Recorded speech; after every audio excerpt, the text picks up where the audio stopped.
By now, our regular viewers know how much we love feeding our livestock weeds and native plants.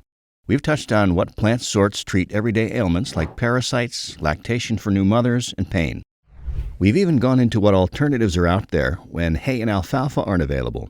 And today, we'll take a look at the naturally occurring weeds, flowers, and shrubs growing all over the U.S. that are the best for grazing on permanently. Those that help keep our livestock fed and healthy by being the most nutritious. The great thing about flowers and shrubs is that they're less fibrous than grasses, making them far more digestible. And most native weeds are actually more nutritionally dense than alfalfa. And as you know, alfalfa is the standard by which we judge all forage, grass, and feed. All of our top picks today are considered invaders of the vegetable patch. But instead of going on a killing spree to rid your property of that crabgrass and dandelions, have a listen to how well-rounded they are in terms of feeding your animals. You might just start looking at the free food nature's been cultivating for you all these years with a newfound appreciation. Stinging nettle, just like the name suggests, has a little bit of a bite to it. But it doesn't sting at all when it's been cut and dried. Then it becomes quite palpable. It's got iron, phosphorus, calcium, vitamins A, C, D, K, and all the B vitamins. And best of all, it comes with a whopping 22% protein. It's comparable to clover in terms of animal fodder. The great thing about nettle is that you can absolutely grow it and cut it down, like you would alfalfa, every few months before they flower and spread. Yes, it needs to be dried before the animals will eat it, but you can fit so much with so little care into a small space that it makes nettle a very easy and highly nutritious source of food for your animals. It's not like you'll have trouble finding it. It grows in almost every state in the U.S. We've mentioned kudzu a few times before. The killer of forests and probably the fastest growing invasive weed in the U.S. is a very palatable food sort for all of your livestock. And it makes for a very convenient way to apply rotational grazing if you live in or around forested areas. You literally cannot overgraze an area of kudzu. This is the one plant that we will always encourage people to eradicate when they can. The invasive species has no natural enemies, and the only thing that can keep their numbers in check are pigs. So save the forests and let your hogs loose on those high-protein vines.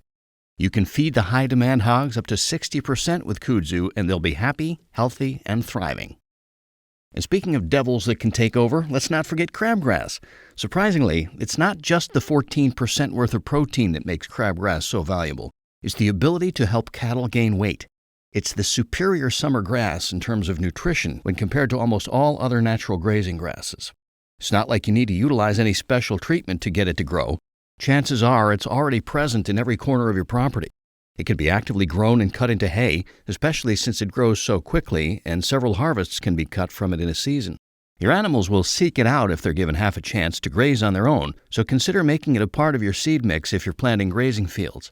You'll notice that we are avoiding grasses for this round. And even though crabgrass is a grass sort, it grows so low and it's so universally despised by everyone that we just couldn't not add it to our list of weeds. Clover is a very well-known fodder option, but one variant usually gets forgotten about completely. Purple prairie clover doesn't even look like a whole lot of its cousins, so it shouldn't be surprising that many overlook it. But we want to draw attention to it for one very specific reason. Besides being healthy for your animals, it's about where it can grow. For those of us who live in hilly areas, surrounded by ravines and generally uneven landscapes, prairie clover is your friend. They grow as well on slopes as they do on flat plains. They're also one of the few plants that can thrive in sandy, erosion-prone soils. And while they're giving your poor soil some valuable root systems to keep what little you have in place, they'll increase the nitrogen in the soil. They are related to legumes, and their nutritional makeup is similar, but they can be overgrazed. So give the areas where they like to grow a good rest in between grazings. Bergamot is best suited to the cooler North American temperatures. Most people cultivate it in their gardens because the purple blooms are so pretty. But they are actively eradicated from farmlands because they can take over so quickly in the warm seasons. It's not the most nutritious wildflower on our list, but it's a very well-rounded medicinal plant that also happens to be highly palatable to cattle. Any inflammation and viral or bacterial infection will be treated naturally by the herds that seek them out. Bergamot is a great addition to seed mixes to add some variation and medicinal value to a field. These yellow bushes don't look all that much like the massive single-stalk sunflowers we're used to, but Maximilian sunflowers are indeed sunflowers. Have a look at the flowers individually. They are almost identical to regular sunflowers. They're just smaller and grow in clumps. And yes, they are comparable to sunflowers for feed purposes. Sunflowers aren't looked at nearly enough for fodder. It's got everything: lysine, protein, vitamins, minerals, natural oils, fat, and palpability. It's applicable to the fowl, the ruminants, and even the ultra-particular horses. It's higher than alfalfa in absolutely everything, and that's from root to flower. Maximilians are very drought-hardy and the best option for rotational grazing of all. Given that it likes to grow together, it won't outgrow everything else, and once the bovines are done with a field, the pigs can come in afterwards to eat the stalks and dig up the roots. By the end of it all, your field will have gotten all the natural tilling and fertilizing it needs for the next planting to go down. Goldenrod is the helper of animals and people. And again, if the horses are willing to eat it, then it bodes well for all of your livestock. It's very good for bovine sensitive digestive tracts, helping them to clear out any other plant sorts that can cause colic or spasms. It's got a good amount of carbs, fiber, and proteins, and it's even got a little bit of fat in there too. That's a rare find in wildflowers. And if you happen to have beehives, your honey is going to be amazing. Goldenrod honey is some of the most sought-after honey in the U.S. It's high time that comfrey stops being classified as a weed. This stuff is so medicinally valuable, both to humans and animals, that we cannot believe that it's not more popular. Besides needing it in our garden to treat stomach ulcers, internal and external injuries, and respiratory infections, you should be keeping it to treat those conditions in your animals too. Standing at 20% protein and high amounts of B12, it's an invaluable addition to pasture. Comfrey grows well as a companion plant, does not need additional care, and it gives your livestock that much needed variation from just plain grass. It's a little sad that we have to add blackberry bushes to this list. Perfectly edible and much loved by people, this berry has a habit of taking over a patch and choking out everything you try to grow with it. It doesn't help that they have wicked thorns, keeping people from appreciating them too much.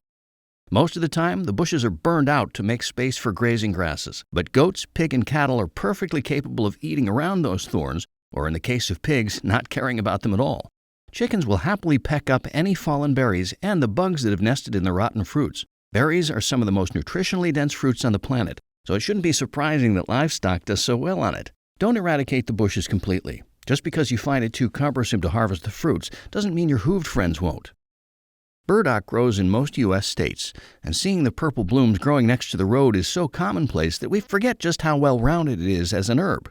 And no, those spiny bulbs don't bother the animals at all. It's got a fair amount of protein, fiber, fats, and carbs.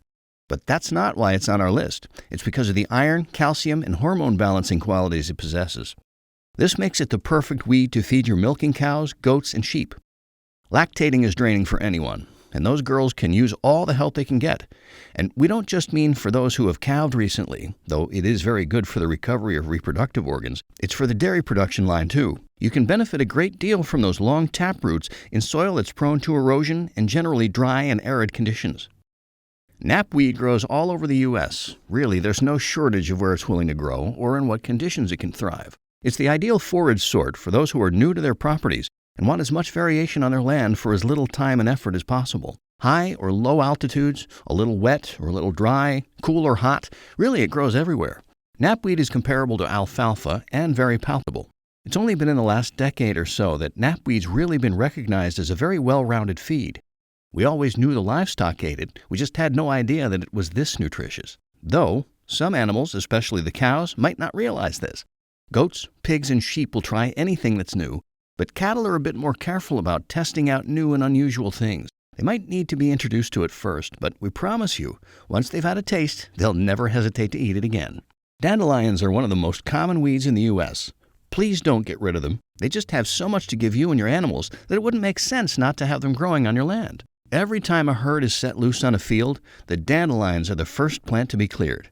Even the chickens go bananas for it. And if you recall your childhood, you probably nibbled on the tangy sweet and sour stems yourself at one point or another.